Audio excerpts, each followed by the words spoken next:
Mark Zuckerberg, the CEO of Meta, made a shocking admission that has sent ripples through the tech and political worlds. He revealed that the Biden administration had pressured Meta to censor content related to COVID-19, sparking a heated debate. Meta, which owns Facebook and Instagram, two of the largest social media platforms globally, was at the center of this controversy. This revelation has ignited a firestorm of controversy, with people from all sides weighing in on the issue. The public is now fervently debating the role of government in regulating online speech and the implications for free expression.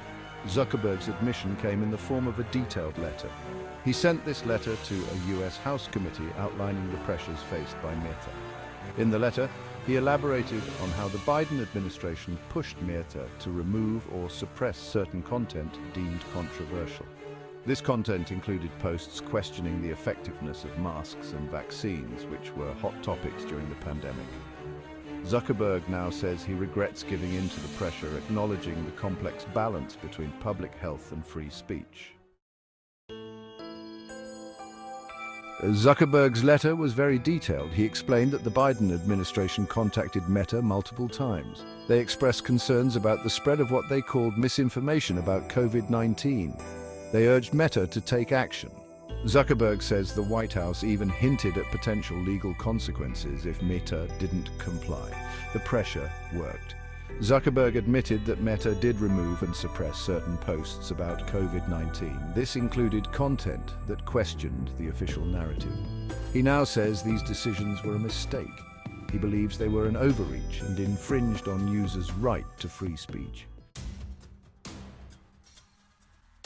The White House didn't deny Zuckerberg's claims. However, they defended their actions. They said they were simply trying to protect public health.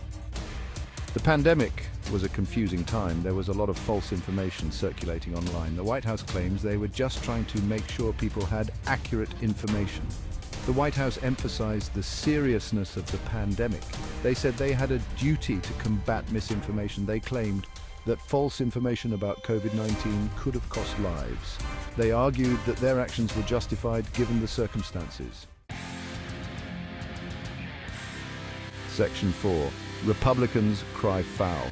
Republicans were outraged by Zuckerberg's revelations. They accused the Biden administration of censorship. They argued that the White House had crossed the line by pressuring a private company to suppress speech. They called for investigations into the matter. Republicans have long accused social media companies of bias against conservative viewpoints. They saw Zuckerberg's admission as proof of their claims. They argued that the Biden administration colluded with Meta to silence dissenting voices. The controversy further fueled partisan divisions in the United States. Section 5. A question of free speech. Zuckerberg's letter has reignited the debate about free speech on social media, sparking conversations across the globe. On one hand, social media companies are private businesses operating under their own policies and guidelines. They have the right to moderate content on their platforms, ensuring a safe and respectful environment for users. On the other hand, these platforms have become the modern public square, a place where voices from all walks of life converge. They are where people go to share ideas, engage in debate, and connect with others on a global scale. The question is, where do we draw the line between moderation and censorship? Can the government pressure social media companies to remove content it doesn't like? Or is that an overreach of power? Or does that violate the First Amendment, which protects freedom of speech and expression? These are complex questions with no easy answers, requiring careful consideration and ongoing dialogue. Section 6.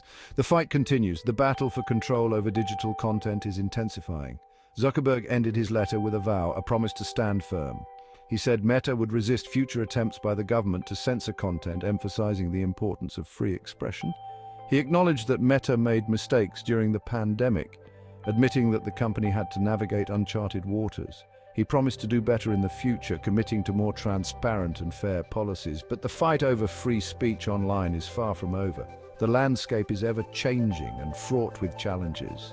As technology advances, these issues will only become more complicated, with new platforms and innovations emerging. It remains to be seen how social media companies will navigate these challenges.